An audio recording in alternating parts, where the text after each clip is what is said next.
Assalamualaikum warahmatullahi wabarakatuh. Apa kabar para pencari jodoh dan pecinta janda? Apakah masih semangat dalam mencari pendamping hidup? Di video kali ini kita akan membagikan postingan janda yang sedang mencari jodoh serius. Untuk kalian yang ingin berkenalan, mari kita simak sedikit profilnya. Siapa tahu kalianlah salah satu jodoh yang cocok untuk janda cantik yang berprofesi sebagai dosen ini.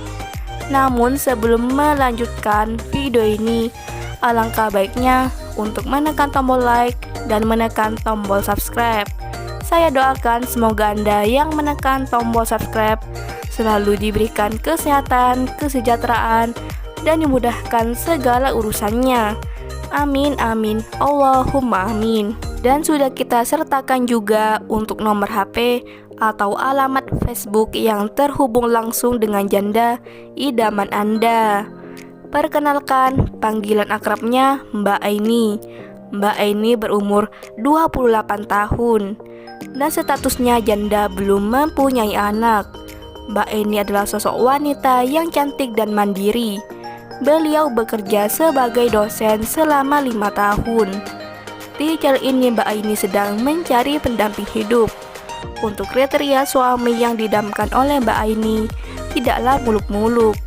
Yang terpenting lelaki yang tulus, setia, jujur, dan pekerja keras, bukan karena melihat fisik dan materi. Begitulah harapan Mbak Aini. Sangatlah beruntung lelaki yang bisa mendapatkan hati Mbak Aini, karena Mbak Aini adalah wanita yang murah senyum dan penyayang. Jadi bagaimana untuk kalian yang melihat dan mendengarkan video ini? Apakah tertarik untuk berkenalan dan ta'aruf dengan Mbak Aini? Jika iya, bisa langsung tulis di kolom komentar beserta alamat lengkap kalian, supaya Mbak Aini bisa menghubungi kalian secara langsung. Itulah sedikit profil tentang Mbak Aini. Jika ada kesalahan kata dan informasi, saya mohon maaf. Sekian, wassalamualaikum warahmatullahi wabarakatuh.